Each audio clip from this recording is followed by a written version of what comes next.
Aloha and good morning. I would like to call the Planning and the Economy Committee meeting to order. I would like to welcome the following members who are present in the council chamber. Council members Say and Wire. I understand Vice Chair Cordero and Council Member Okimoto should be coming here shortly. Pursuant to Hawaii Revised Statute Section 92-3.7, this meeting will be conducted as a remote meeting by interactive conference technology with the following procedures in effect for the meeting.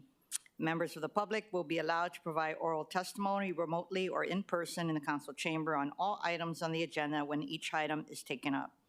All persons who register to testify in person will be called upon first, followed by those who register to testify remotely. Persons who have not registered will be given an opportunity to testify following the registered testifiers. For those standing by remotely, please utilize the Zoom raise hand feature to indicate your desire to speak. For those joining us by telephone only, please press *9 to indicate your desire to speak. Before testifying, each person shall state their full name and will be limited to a 1-minute presentation on each item. HRS Section 92-3.7 requires all votes at a remote meeting to be conducted by a roll call unless unanimous. I will first call for objections, and if there are any, I will call for a roll call vote. For those council members participating from outside of the council chamber, under HRS Section 92-3.7, the meeting will automatically recess if we lose audiovisual contact with you and cannot reconvene until we reestablish contact. Therefore, please announce beforehand if you will be voluntarily signing out of the meeting. Written testimonies, including the testifier's address, email address, and phone number, will be available to the public as described on the posted agenda. As a courtesy, please turn off all cell phones.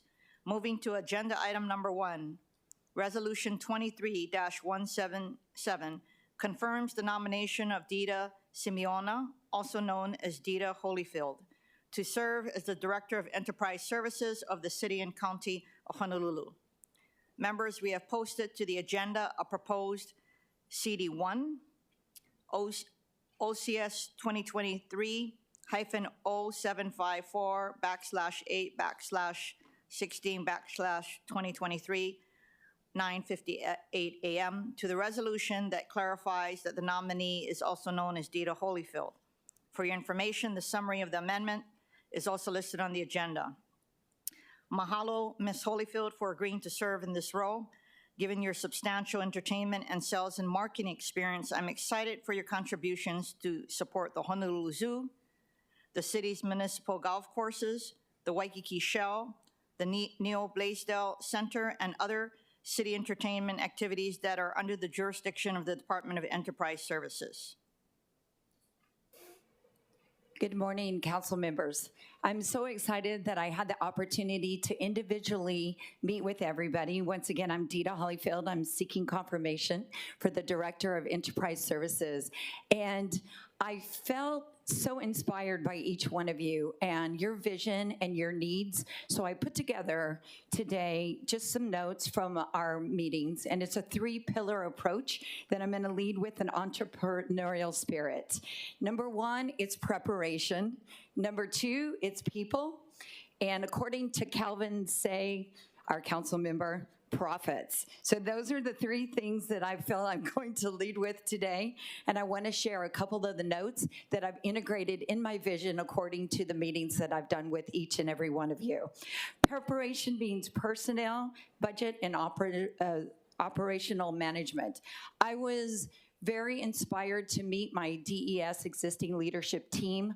I feel confident that they have carried on the visions from year to year and really only going to take their vision and all the great things that we put together and cross the finish line. And we do that with preparation.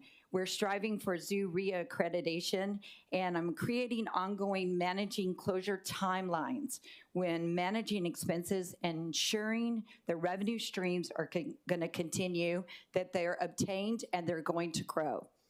2 examples. We are preparing for a new expanded Broadway in Hawaii. season. Next year, it's going to be 6 weeks in length, and we're going to have top performances predicated on the concert hall renovation schedules. We have backup plans to use the Blaisdell in case the renovations are stalled or go awry. So I want you to feel confident in the preparation that we're putting in on behalf of our revenue generating operations. And additionally, I'm most excited about, we have vetted various proposals since I've been here, continuous activations at the Waikiki Shell. And so instead of just the one-ups that we've had where someone's come in town and done a concert, we're going to be able to have continuous operations and revenue streams there that I'll be able to talk more about as we go down the road. The second thing is my favorite piece of the vision, and that is people. The people of Hawaii, our council people, and our promoters. And so I used the words from the mayor. I wrote copious notes when I was interviewing for this process. And he said to me, DES exists to enrich the quality of life, enhance how our people recreate and play, and give people hope. And I'm going to do that through all three of my pillars. I want to modernize customer experience. I want parking, ticketing. I want to secure top-level performances, improve food and beverage service offerings while we do a well-maintained venue, and deploy a red carpet approach when it comes to my favorite people, also known as promoters, and our bread and butter of our revenue. The mayor says this is good for the people of Hawaii. And lastly, profits. All right, I direct it right over there. I want you to know that I'm a for-profit thinker, and I have some exciting updates. Golf, we do weekly rounds of almost 8,000 rounds, and that's almost 500,000 rounds per year. With the increased green fees and carts, the last year, $11.57 million came from our golf division. Super exciting. Concessions, I want to maintain our current amount of concessions, but I want to increase profits by filling vacancies. And last year, 15% prior year. So that was super exciting, and I hope to grow even more. And then lastly, the zoo. Over 500,000 local visitors and local people annually, and we maintained accreditation. That was a $4.5 million in revenue, and I've come up with two great ideas to increase revenue in that side, and that is expanding Councilmember Topola's idea of doing annual Zoom meeting offerings with all the schools, the DOE, and the private schools. I'm going to call it Zoom with a zoo. And before the school season starts, we want to reach out to everybody, and we can increase profits by just telling the story and inviting people to come to the zoo.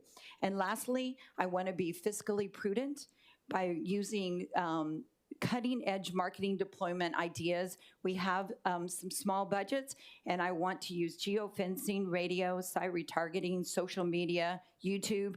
It skews younger and fosters the next generation of zoo, Blaisdell attendees, and of course, golf people. So those are the three things with some tangent ideas that I bring to the table today to share with you, and I hope to get started as soon as I can. Thank you, Ms. Holyfield. Before I move to other members for questions, thank you for laying out your priorities and your vision. Can I ask you if you had to prioritize what the greatest challenge is that you need to address to have your vision move forward? What would that be? That's a great question. Thank you so much. I believe now that I've been in the seat for 4 weeks, I see that the preparation is the key to start everything, and that is to stabilize our plans, stabilize our budget, be fiscally responsible, look at under every nook and cranny, and just see where can we cut, but not cut the quality of what we're providing. So I'm just trying to get my head around what all the options are, and to also implement some of the creative ideas that I have to make revenue as well. And of course, that would include ensuring that you fill as many vacant positions as you currently have, correct? Yes, that is correct. We want to make sure that we staff up so that we can properly exceed expectations. Thank you. Members, any questions? Councilmember Shea. And welcome, Councilmember Okimoto. Well, let me just say this, Ms. Simeona. Being a child of the 60s, can you have some concerts that have live bands that provide the rock and roll and the slow dances? That's what I miss as a senior citizen. Thank you. Duly noted. I want to say that, when we roll out the red carpet to our promoters, I'm trying to put together a promoters package where it invites different and better acts to Hawaii, and we also give them a roadmap. They're not from here, they don't live with us, but the promoters package will do just that. It will give them connections and opportunities, how to bring down their expenses, and then how to also increase butts in seats, as we say in the promoter business. Thank you. We will now proceed with in-person testimony. Clerks, do we have any in-person testifiers? Chair, there are none. Thank you. We will then move forward. We will now proceed with remote testimony. Clerks, do we have any remote testifiers? Chair, we have Angela Young. Thank you. Please proceed, Angela. Aloha, Chair. Thank you for the opportunity to testify. Hello, City Council. Angela Melody Young on behalf of ROAR, Rescue of Animal Rights. So actually, I do know Dita and met her once or twice previous to her being nominated as director, and read about the rodeo experience she's got from the All-American Rodeo. The All-American Rodeo with, I think it's like animals? Yeah, of course it's animals. Because it's rodeo. So, and because the city manages animals, I think that experience is really going to be quite something that the city can gain from. And the city used to manage cats and dogs. And now the city does manage chickens. Angela, please stick to the resolution at hand. Oh, okay.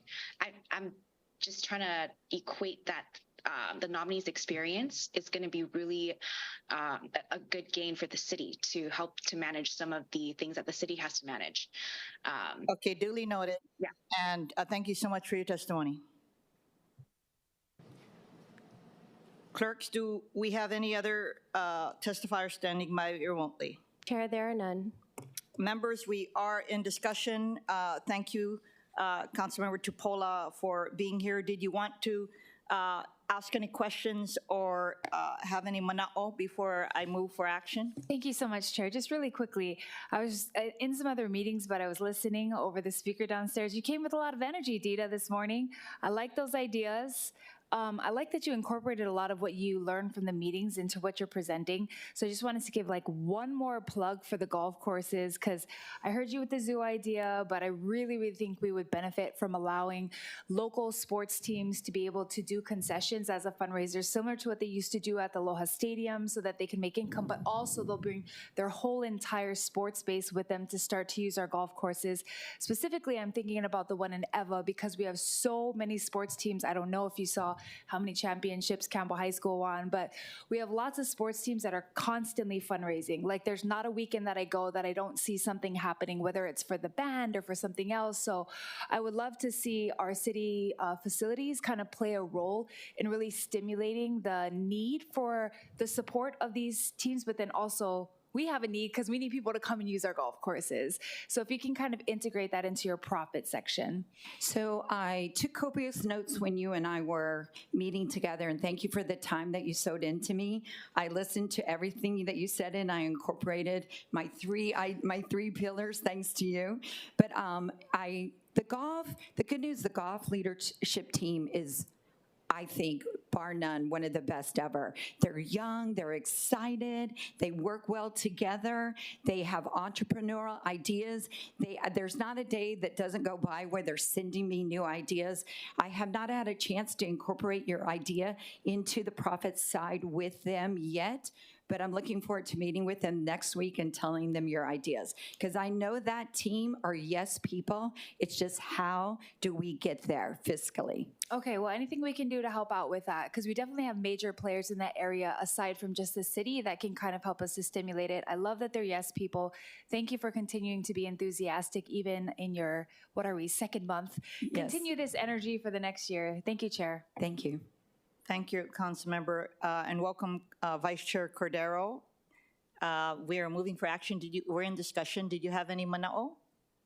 And if not, I just wanted to add on the golf courses. I know I did say that I tell you in person, but I need to let you know, separate from the profit side is the maintenance of the golf courses. I have received complaints from golfers who feel that that's their only, just because of the cost of golf. They love our municipal golf courses, and there's lots of huis that golf all over at all of our public courses, and they have expressed concerns about the maintenance, and so whatever you could do to help to make sure that they're properly maintained would be deeply appreciated.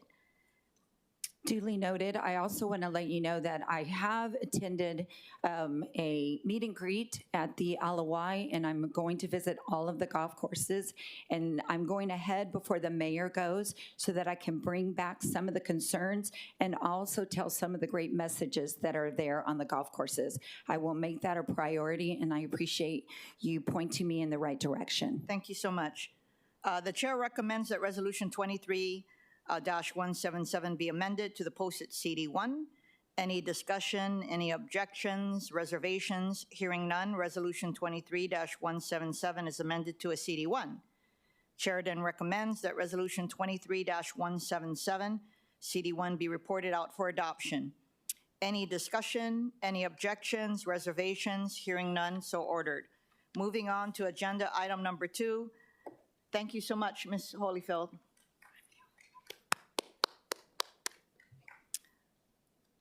Update from the Department of Planning and Permitting on building permit process backlog, including the processing of building permit applications that have a deadline for issuance set by ordinance. Members, for your information, the presentation is in your handouts and available online as Communication D -61223. Members, in addition to the regular updates about where we are with the backlog, I'm also asking the department to update the committee specifically on the processing of building permits that have automatic approval deadlines, such as building permits for projects developed under ROH Chapter 32 relating to affordable rental housing projects, and building permits processed under the one-time review process for 1- and 2-family dwellings. We have for the administration, Director Dawn Takeuchi Opuna from the Department of Planning and Permitting. Aloha, Chair, members of the committee. Thank you for this opportunity to provide this update. So I'm going to begin with the little different twist to this update, which is talking about building permit applications that have a deadline for issuance set by ordinance. And these are 3 of those ordinances: one-time review or 60 or OTR 60, Bill 7 affordable housing projects, and clean energy projects, which are PV, battery, and water, hot water, solar. Anyways, okay. So for one-time review 60, this was in 2018, Ordinance 1841 was passed to allow for an expedited process for building permits for 1- and 2-family dwellings. And it requires DPP to process these permits within 60 days with 1 review by DPP, and that the plans be stamped by a licensed professional that has not had a building permit application rejected more than twice in the prior 12 months. So the statistics since the ordinance was passed for OTR 60, we've had a total of 502 applications, 82 inspections in progress, 167 of the 502 were canceled, and that usually means that they're going through OTR 60 and they decide to go through the regular building permit process.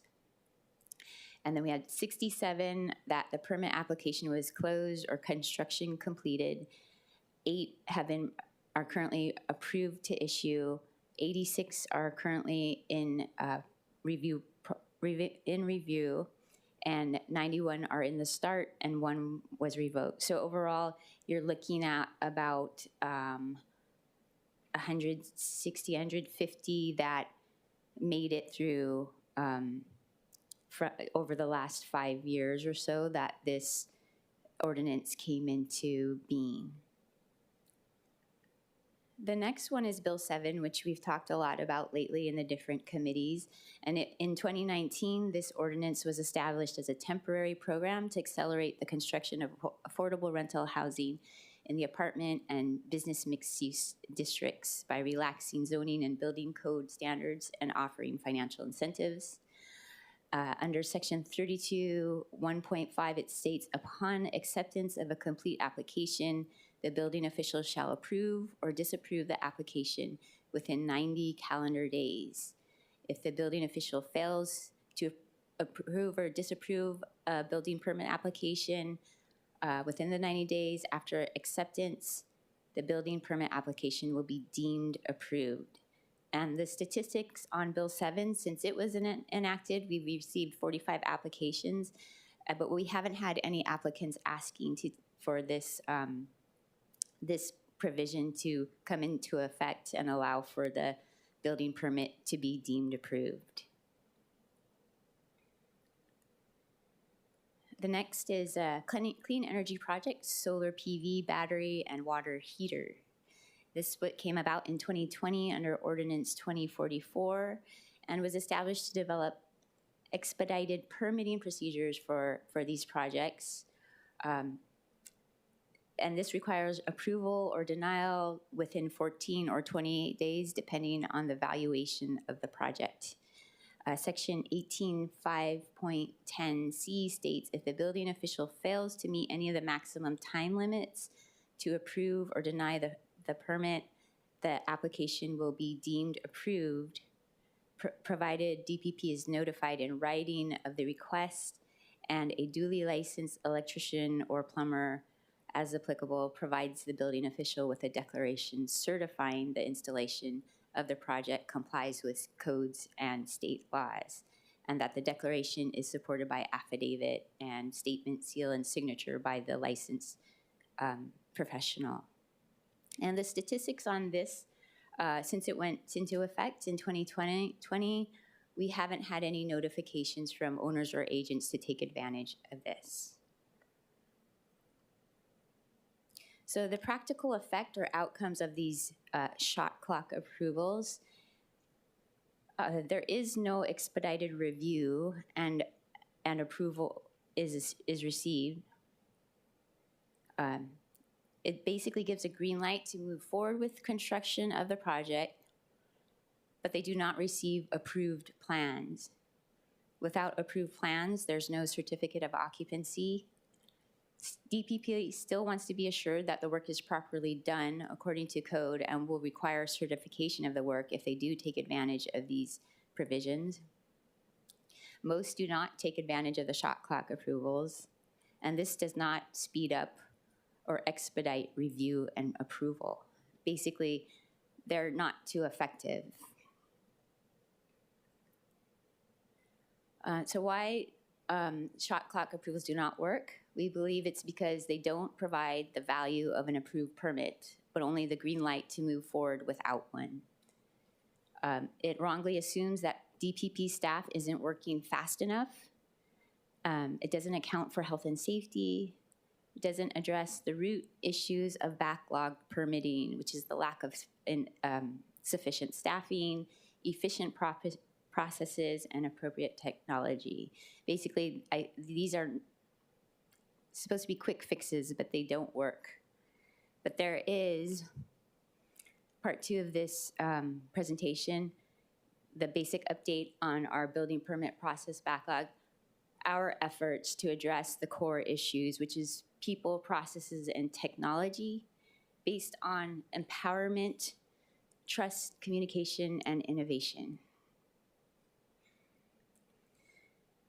So when we talk about a lot of the improvements that DPP is working on, this is an important one. The pre-screen has been a major issue coming from the public and others that they've been in queue for at least 6 months. This was reported back in November in just the pre-screen phase. And today, in August, we can report that it's only 3 days within which you'll wait for your pre-screen of your application. That's down from 6 months to 3 days. And so this was a major, major win for the department because I'm sure you remember it was 3,600 in the pre-screen a few months ago, and it's only down to about 186 as of yesterday, probably even less. And this is based on re-engineering of processes. We looked at how we were doing the pre-screen and how we could slim it down. It also included the use of the bot. And mainly it had to do with our team who stepped up. A lot of these people came from different parts of the department to help out and included the regular pre-screeners, but they really did a great job. And I just want to take a moment to thank them. And we're so proud, and they just did an awesome job. And this is all about what is going to help to make DPP the best department it can be, because it's all about the people. So we're just really appreciative, and it's a win for the department. We don't get too many wins, but I feel like this is a really big one. So good job, team.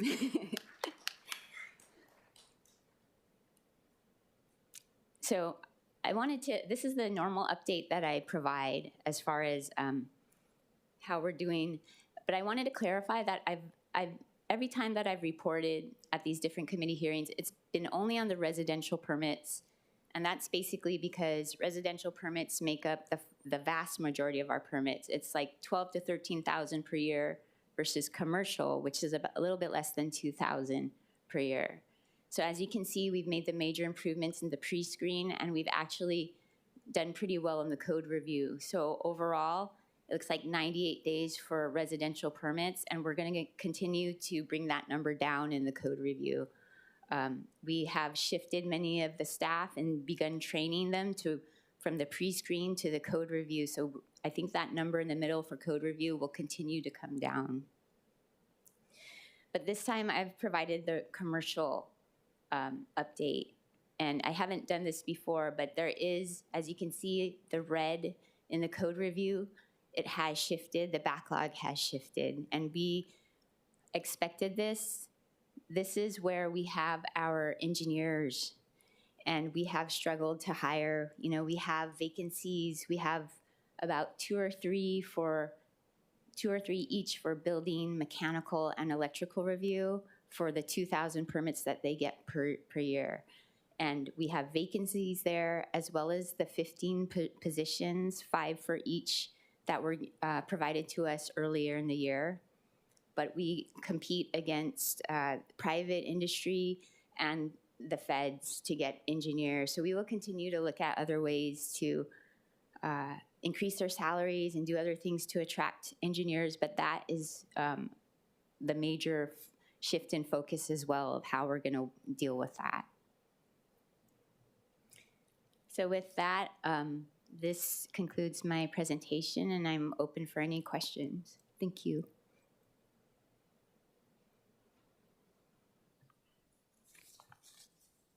Members, do any of you have any questions for the director? Councilmember Wire. Thank you, Chair. Just a couple quick ones. Thank you, Director Puno, for the great presentation. That's exciting. Going to the one-time review, I'm just curious because I guess my initial reaction or gut is like, oh, 502 is kind of low. Mm-hmm. Do you have any thoughts on that, or are there reasons other single-family homes or 1- and 2-family dwellings aren't using that process? I think it might be due to the requirement that they don't have, they haven't had any rejections in the prior 12 months. So I think that speaks to the quality of plans that come in, that it's kind of a balance that they have to be able to live up to in order to get through the one-time review.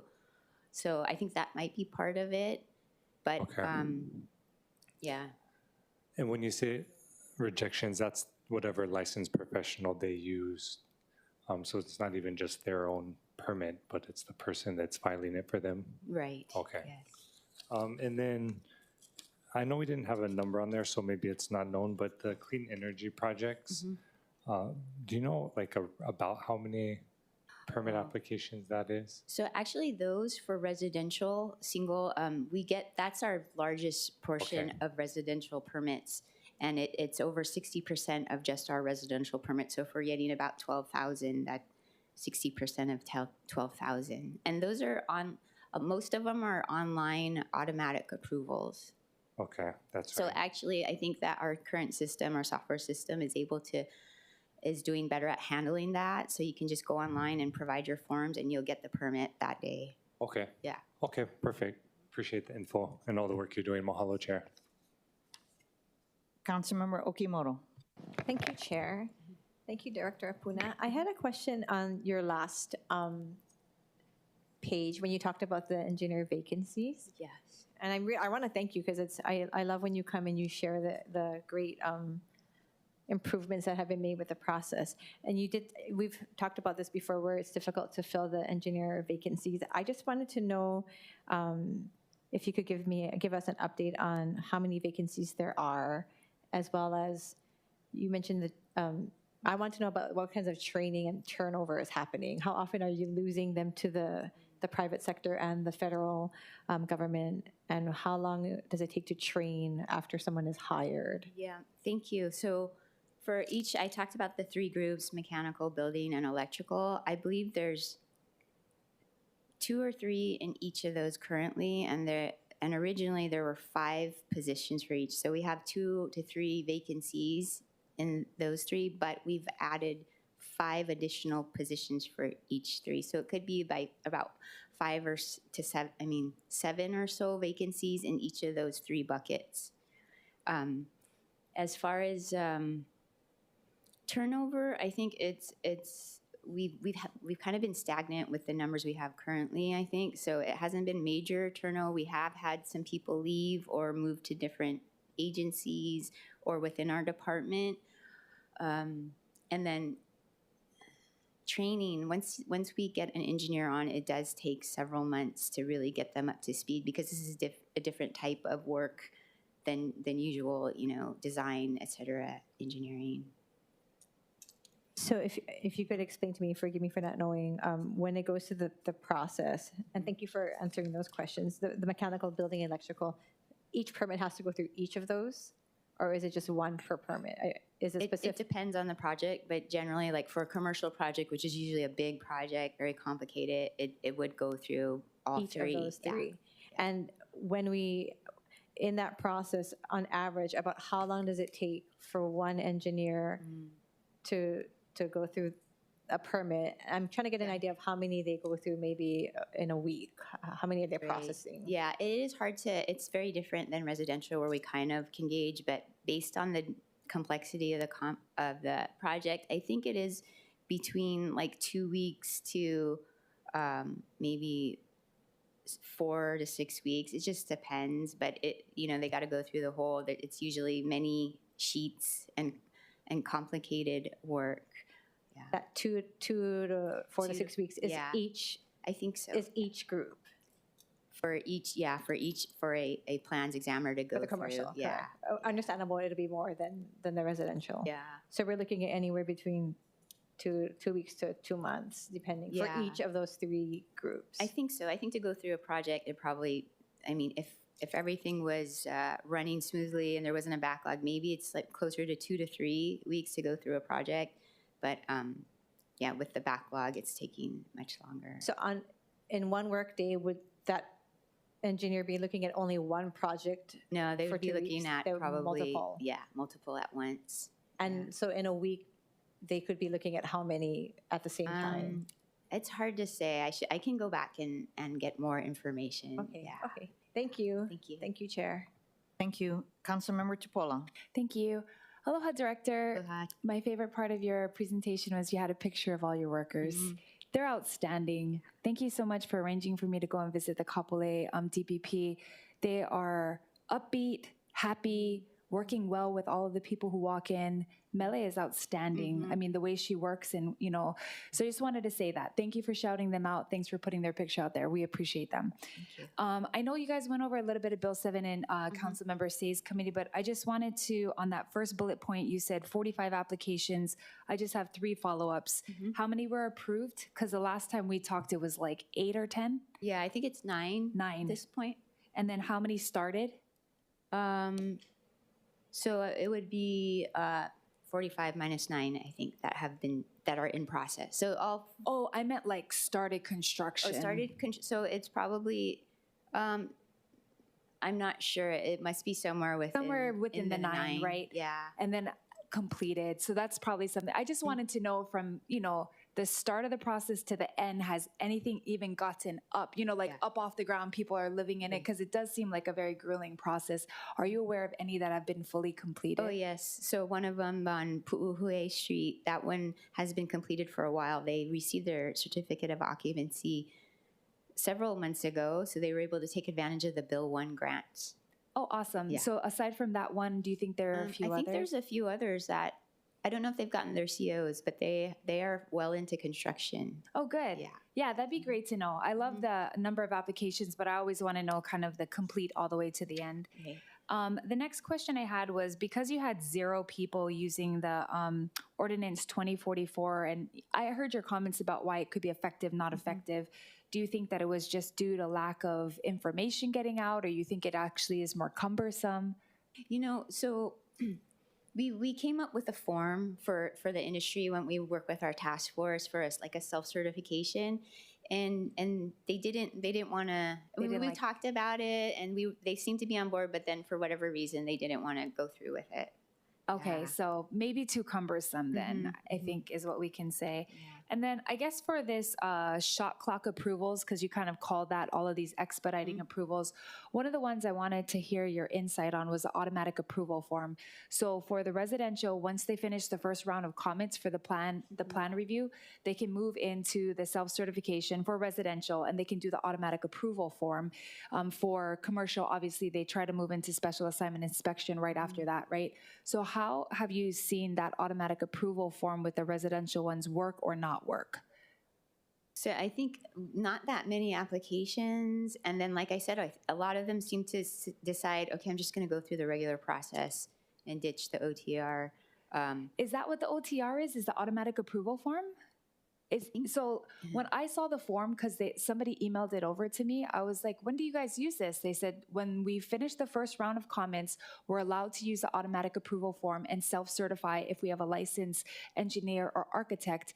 And then from there, we can kind of move into the next step. So do you guys not use that anymore? I think that's what we use for the OTR. OTR? Yeah. Oh, okay. I mean, I could be wrong. I'll clarify, but it sounds like the same requirement. That's what I was wondering, if it was the same thing, because that one is supposed to be the expedited step forward, right? Is if you finish that and do your more or less, it's like a self-certification. Right. Exactly. Yeah. Okay. And I guess my other question would be, in the realm of expedition, and I think the pre-screen is great, but you and I have talked extensively. I'm still of the major belief that relief workers would be another expedition force. Absolutely. Yesterday, we had kind of a short conversation with the DHR director the other day about utilizing these incentives, hiring bonuses. Yes, So absolutely. were you able to attend that training, and what are your thoughts? I wasn't able to attend the training, but definitely, that's, like I said, a major focus of providing. We have to address this issue. We're so slim on these important positions. We have to do more. We have to attract and we have ideas too that we're looking at, but we work with DHR. I know they've done a few things for the engineers across the city, but I don't think we can stop there. We're still not competitive, and we can lose, and we cannot attract. So the last time when we were having the discussion about the code review, you were looking for about 80 workers. Is that still the number you're looking for? Yes, Yeah. we're looking to fill. Yeah. So I would encourage you to maybe, if they recorded the training, to rewatch that, see if there's anything out there that is already afforded to us per the law that you can use as incentives. But then also please come back and share with us about what you are able to do with the contract that you and I talked about to RFP out some relief workers just for a short period of time so we can kind of relieve the backload. Right. Thank you. Yeah. And then the second expedition item that we've always talked about is Computronics, no Computronics.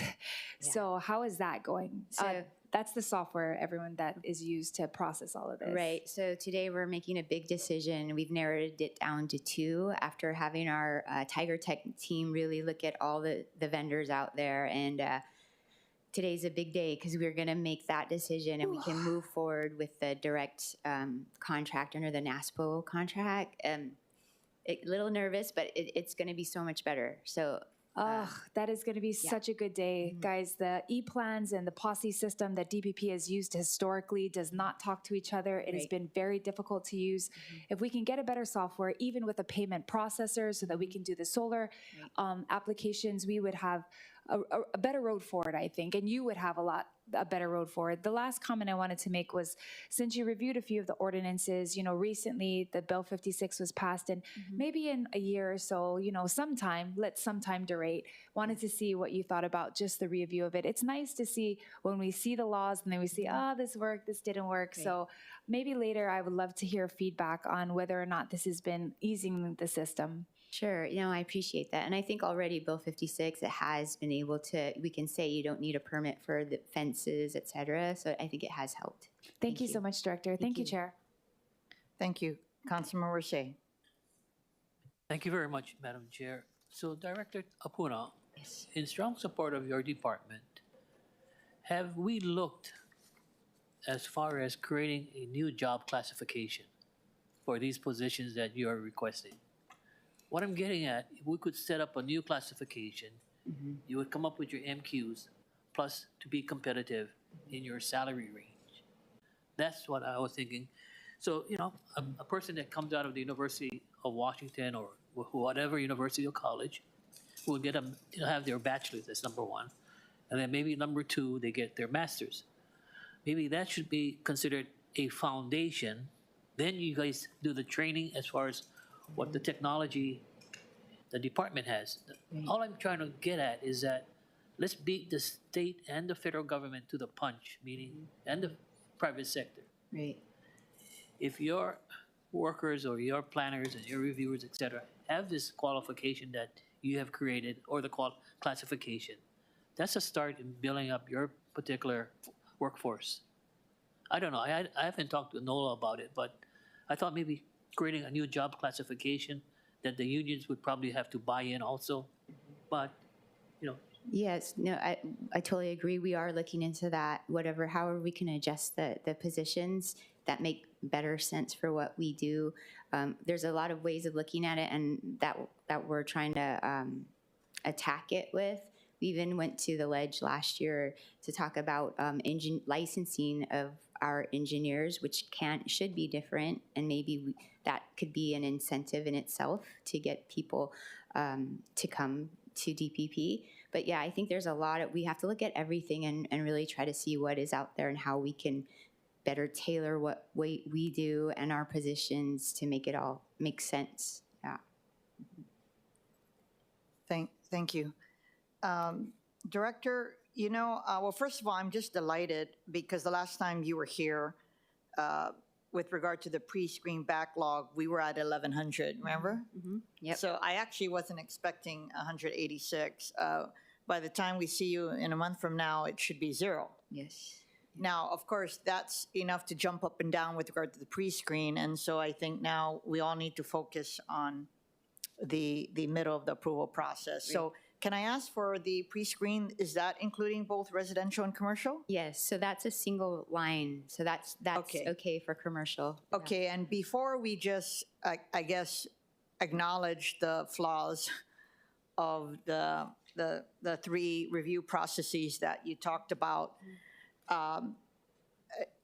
is there any recommendation you would have to improve those processes to get to where we need to? Or do you believe just focusing on the overall efficiency of the department is where we need to focus on? I believe we need to just focus on The all latter. permits. Yeah, the latter. latter. Yeah, Okay, absolutely. but at least I think it was, unless you guys knew all the answers, I didn't know the answers to these three processes and their flaws and the fact that no one is availing them of that. Okay, and I echo the concerns and recommendations of my other colleagues, and we've been saying this for months, but I think you know where you need to go. So bravo to your pre-screen team, but I also want to just show support for all of your workers throughout the process because they all need our cocoa, and just let us know how we could ever be of assistance. On the three processes you talked about, of course, as I expressed yesterday, I'm deeply concerned about the Bill 7 projects and whatever you could do to help in the forward movement progress of those projects would help with regard to increasing the number of affordable housing units for our communities. Anyway, thank you so much for your presentation. Thank you. Councilmember Okimoto. Thank you, Chair. Quick follow-up, because we're talking about the pre-screening and the backlog. And if you don't mind, I just want to bring up one constituent concern from my area specifically, where the permit or the application was submitted back in last October. And the building permit hasn't been issued yet. It sat for 9 months before being reviewed on the review process started on July 17th. So I know that you're working on things, but is there a way that we could get some kind of follow-up on that? And how do we prevent that? I know that, again, the pre-screen is working on, but why would that take so long, almost, over a year? I'm sorry, almost a year. For the yeah, so it sounds like they were stuck in the pre-screen, but now they'll get through to the review. Sometimes the review, it depends on the quality of the plans, et cetera, if it's a residential one.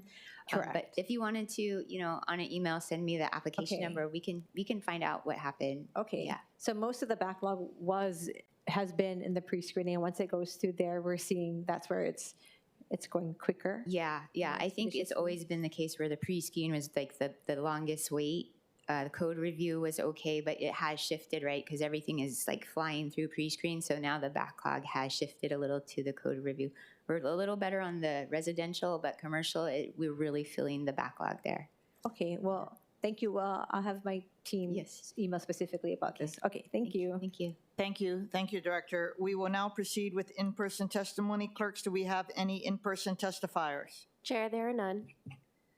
Thank you. We will now then proceed with remote testimony. Clerks, do we have any remote testifiers? Chair, we have Angela Young. Angela, please proceed. Aloha. Thank you. This is Angela Melody Young testifying on behalf of CARES in support of DPP and their progress. And to elevate the conversation, I'd like to talk about something that is also, I think, helpful to address the backlog of development and DPP's processing, which is the emergency proclamation that I've talked about, which helps to accelerate the projects for developers to get through the barriers and regulatory burdens. And DPP is one of the agencies from the county that is written in the proclamation that has to work with the certification group the emergency proclamation creates. So the emergency proclamation focuses on a few things, including Native Hawaiians, DHHL, and generally the affordable housing crisis in Hawaii, and how it will expedite the process for the developers. And the responsibility for the development of infrastructure to support housing, which historically has fallen on government, has in recent decades been placed on developers, passing the costs. Angela? Mm-hmm. Thank you so much. Okay. Director, I actually, I hope that DPP and the other pertinent city departments are looking at the governor's proclamation, because, I remember a couple of weeks ago, we did ask about it, and I'm assuming your team and others within the city, like the housing director, they're looking at the implications for the city? Yes, and we're also on that, the working group, so we're kind of tracking. Because I don't even know how it's going to be operating Yeah. with the city. Okay, thank you. Members, we are in discussion. If there is no discussion, we are going to move to agenda item number 3, update from the Department of Planning. I'm sorry, I had to ask first for the clerk's office. Is there any other standing by remotely to testify? Chair, there are none. Thank you so much. Moving to agenda item number 3, update from the Department of Planning and Permitting on Development and Sustainable Communities Plan Schedule and Transient-Oriented Development Plans and Zoning Status. Members, for your information, the presentation is in your handouts and available online as Communication D-599. We have for the Administration Director, Dawn Takeuchi Apuna. Thank you, Chair. Yes, so if you have any questions, I'm here to answer them on this report. Vice Chair Cordero. Thank you, Chair. Hi, Director Apuna. Thank you very much for being here. Sure. I would like to, if I may, touch on some maybe some, not all of the plans that are within my district, because within my district I have from Aya Pro City, TOD zoning, all the way to the downtown TOD plan, but I'm just touch on just at least a majority of them. But first off, I would like to start off with Aya Pro City TOD plan, which we approved the zoning back last year, right?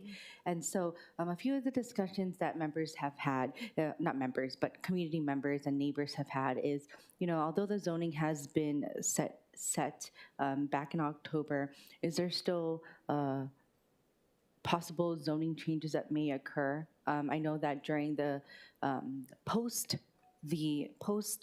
approval, there were discussions around the mall Pro Ridge area and near the two lo'is that are by the Kalawao station. So I was just wondering if there's any possible further discussion that may occur or what the process would be after approval.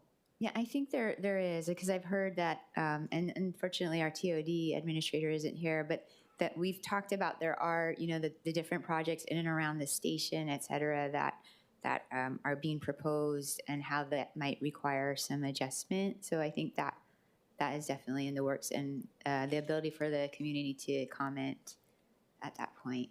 Yeah. Okay, perfect. Thank you. Next up, I want to bring up the Halava TOD public meeting that we had regarding zoning at the Planning Commission on July 26th. I unfortunately was unable to be here. I was off island, but I know that a few neighbors of mine in the Halava area were able to attend.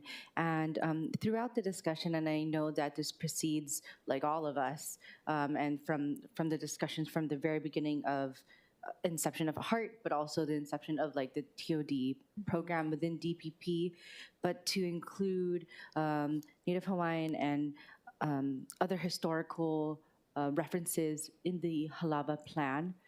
That was brought up at the Planning Commission, I believe. And so I just want to highlight that because at the Planning Commission, my neighbors were told that, oh, the plan was adopted by the council in 2020. We cannot change it anymore. However, the Planning Commission is going to be providing the zoning recommendations to the City Council. So during such, are amendments able to be made and become inclusive of such historical sites through that process, even though it's not related to zoning? I'm not sure. I can check. I mean, I think that we would certainly look at that and see how that could be incorporated. Yes. Yeah. Okay, thank you. I mean, one in particular is the Paia'ao that's near the Pearl Harbor Historic Trail that continues to.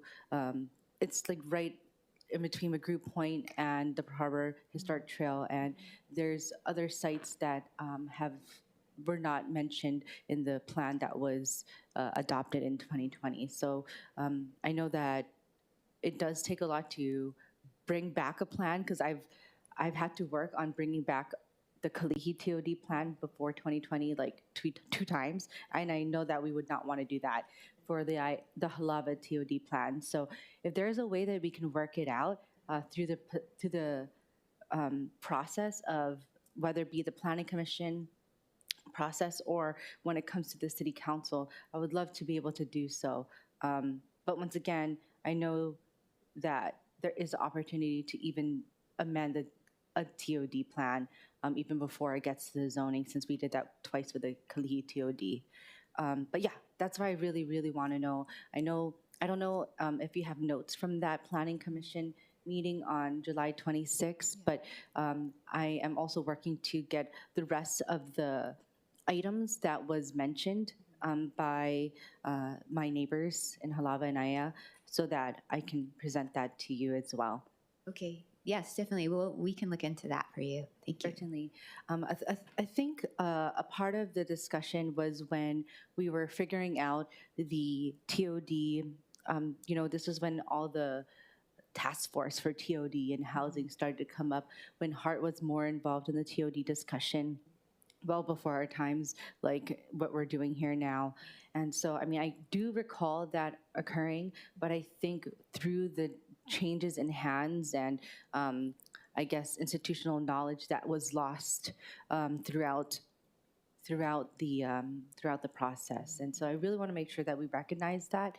And I asked in my Aya Community Association meeting if they foresee that it will make any I guess impact in the plan, but it's more than just like making any zoning changes. They're not looking for zoning changes. And I think that's what the concern was when the Planning Commission was hearing this from my neighbors on July 26th. They're like, we're not asking for zoning changes. We just want to have, be inclusive of what is historical to Aya and Halava and Kalawao.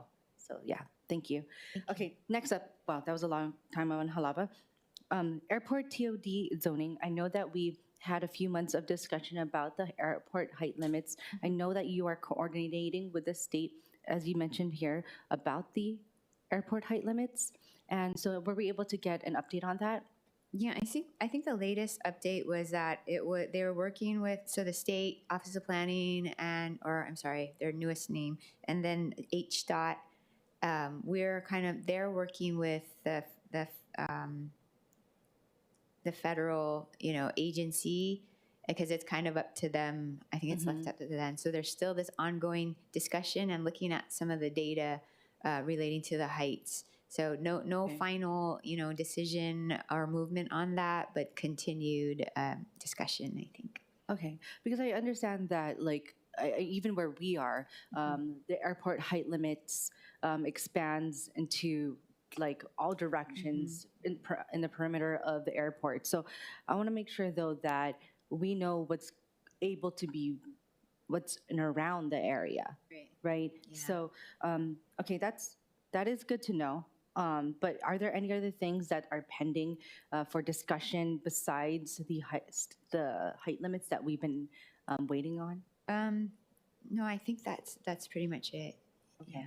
And I just want to make sure that everyone in DPP is up to speed that, first off, we don't have the height limits. The state is working on the height limits because I know that, once again, when I mentioned it to you, there was a back and forth of they have it or we have it. He or she should have it. So I just want to make sure that's all in order now. Yeah, I think so. Yeah, and we understand that to be the case, that HDOT and Office of Sustainable Planning, that they're kind of the ones that have the ability or authority to do whatever with the federal agency, but we're kind of on the sideline. But we'll check in and we'll report back how that's coming. Is there a way that we can be maybe safe? Even if we have to come and amend the airport TOD plan, I think this was like probably the easiest plan because it is so restricted with the state and federal agencies in and around the airport. But it seems the most complicated because of the impact Right. through other neighborhoods. So, I mean, is there a way we can maybe look at a safe, like a basis, so that we can move forward and work on zoning? Right. We can look into that definitely. Yeah. Thank you. Okay, next up is Kalihi TOD. I understand that the 3D graphic model is going to be completed soon. Do we have a timeline on that? I don't have. I can get that for you from our administrator. Yeah, but I don't have that information unfortunately today. Thank you. My last one, I guess I'm going to talk about all the TOD plans in my district. For the downtown TOD, you know, things have changed, especially in the Iwilei, Chinatown area. And I'm just wondering, with those changes, do you anticipate that we may need to amend this TOD plan, especially with the last, I guess, I don't know where the stations will be, Yeah. but, and also the Mauka shift? Possibly. But again, yeah, I would defer to my administrator and see where they're at on that. I can get you more information. Okay. Yeah. Thank you. Thank I have you. the most rail stations out of all the council members. So I just really needed to get it in. Okay, thank you. Thank you. Thank you, Councilmember Vice Chair Cordero, and thank you, Director. Members, if no one else has any questions, we will now proceed with in-person testimony. Clerks, do we have any in-person testifiers? Chair, there are none. Thank you.